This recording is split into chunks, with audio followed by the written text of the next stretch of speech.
That's the Beatles. That's revolution. This is not a political election. It's a political revolution.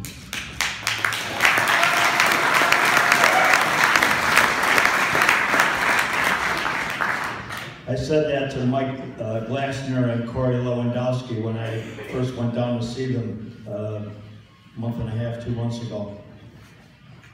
And they picked it up. And they played Revolution at his rallies, at Trump's rallies. A few years back, when I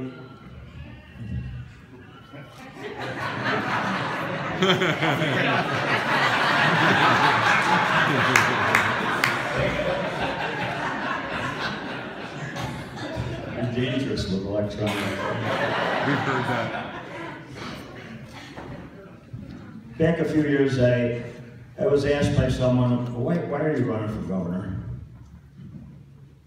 And I told them that I had gone through an experience in life, a horrible experience in life, that had taught me about the fragility of life and the fact that we're only here for a short period of time.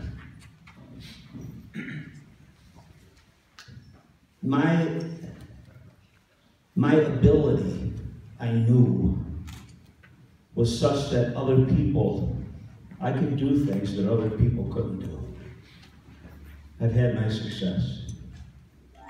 I was raised to nobody's better than me and I'm not better than anybody else.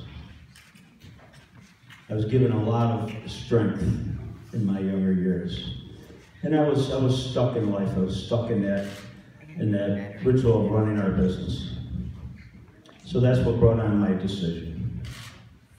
Fast forward a couple of years, 35 people in a delegation went to New York City to Trump Tower to convince Donald Trump to run for governor in 2014.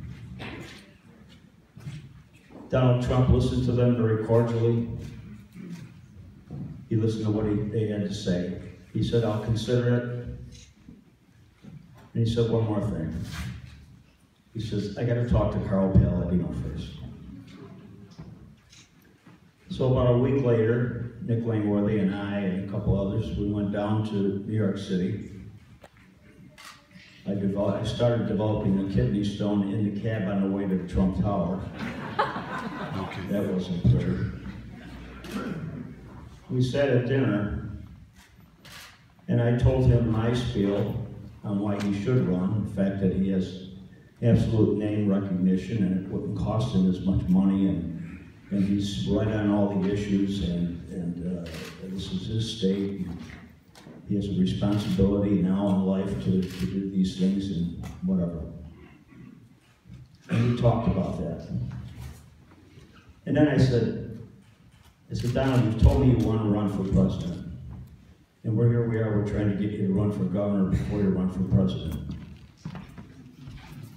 But why would you run? And he said, Carl, I've done everything. I mean, I'm a success. I'm a success in my business. My life is happy. But I look out there and I see the American people, and I know I can do things that other people can't do. And I know that I want to leave a legacy for those parents that gave me the opportunity in life. And I know I want my kids to be proud of me. I'm proud of my legacy and what I've done. So it's time for me to straighten this country out. And I said, oh, that sounds familiar. That's where Donald Trump won my heart. I know him as a man who is different in many ways. Political correctness is not one of his fortes. But I know him as a man who has been in battle, who has done all those things like I did in my life, who's had those opportunities to challenge others and employees to do better, challenge everybody around him to do the right thing, and most importantly, to win. To win, to take on a challenge and win. He's perfect, he's the most capable person of doing that. Look at the past. Bill Clinton, out of the governorship of Arkansas, never had a day job, never signed the front of a check. Governor of Arkansas, President of the United States. Barack Obama, community organizer. I don't think he or Valerie Jarrett ever had a day job.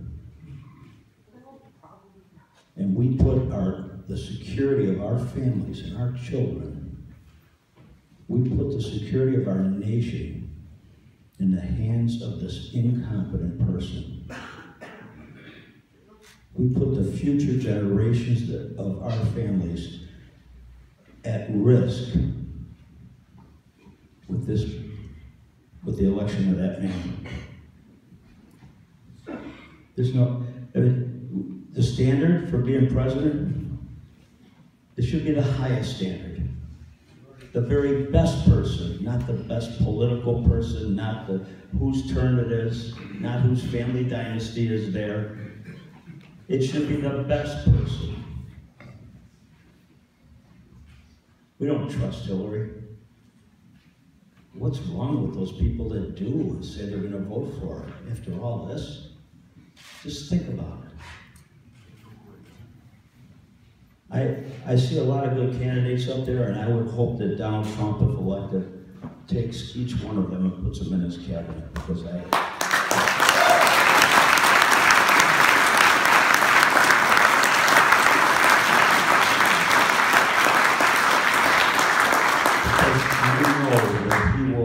hire the best for every position he has to fill.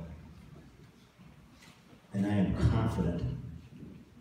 confident that he can win the electoral votes of New York State. I live in South Buffalo, 80% Democrat, blue collar, white collar working men.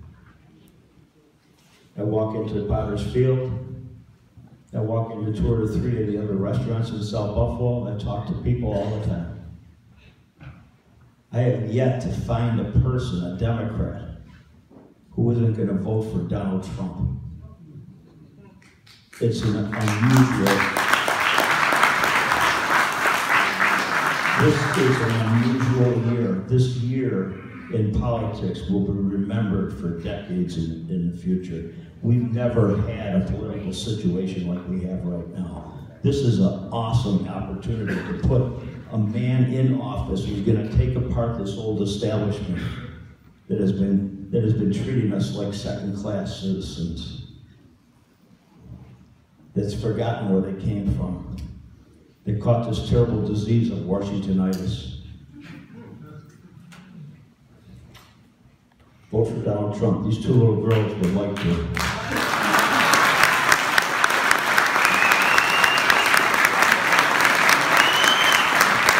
Thanks, Paul.